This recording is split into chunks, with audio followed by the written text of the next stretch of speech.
Donc voici la T300, dernier né des tablettes Toshiba, en Android 4, disponibilité fin du mois de juin à peu près, sur les bonnes étagères. On sera sur un produit en 16 Go et un autre produit en 32 Go. En termes de connectivité, on retrouve tout ce qu'on a l'habitude de voir dans nos tablettes, le slot SD, avec un petit cache, parce que les trous c'est quand même pas très joli, mini USB, mini HDMI, le port du casque, des micros.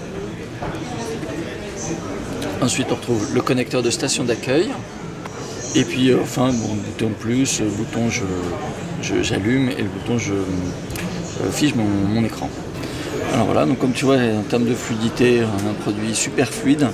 En termes d'architecture, on est passé sur Tegra 3.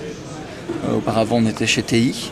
Là, on prend Tegra 3 pour ce nouvel AT300 qui nous apporte beaucoup de confort en termes de puissance et pour faire du jeu, pour faire de la vidéo, pour faire de la photo.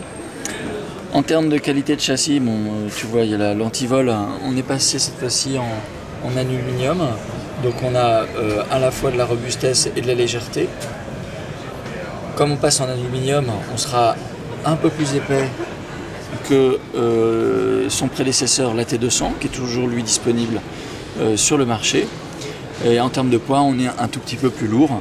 Toujours pareil, puisqu'on n'utilise pas le magnésium, mais on passe à l'aluminium. Cette tablette embarque un écran de 10 pouces 1, résolution 1280 par 800 avec technologie IPS et un traitement de chez Corning, Gorilla Glass, pour une résistance accrue aux rayures notamment. Alors donc en termes de logiciels préinstallés par Toshiba, on a bien sûr Toshiba Places, qu'on retrouve sur les télés, les tablettes et les PC Toshiba. Également un explorateur de fichiers, très pratique pour les utilisateurs issus du monde Windows qu'on ne retrouve pas sur Android en standard, qui permet de gérer simplement ces fichiers. Ensuite, on a une suite de type Office, donc avec un compatible Word, Excel, PowerPoint, une version complète qui est préinstallée par Toshiba. Un Media Player spécifique Toshiba avec une interface beaucoup plus sympathique que ce qui est livré d'origine également.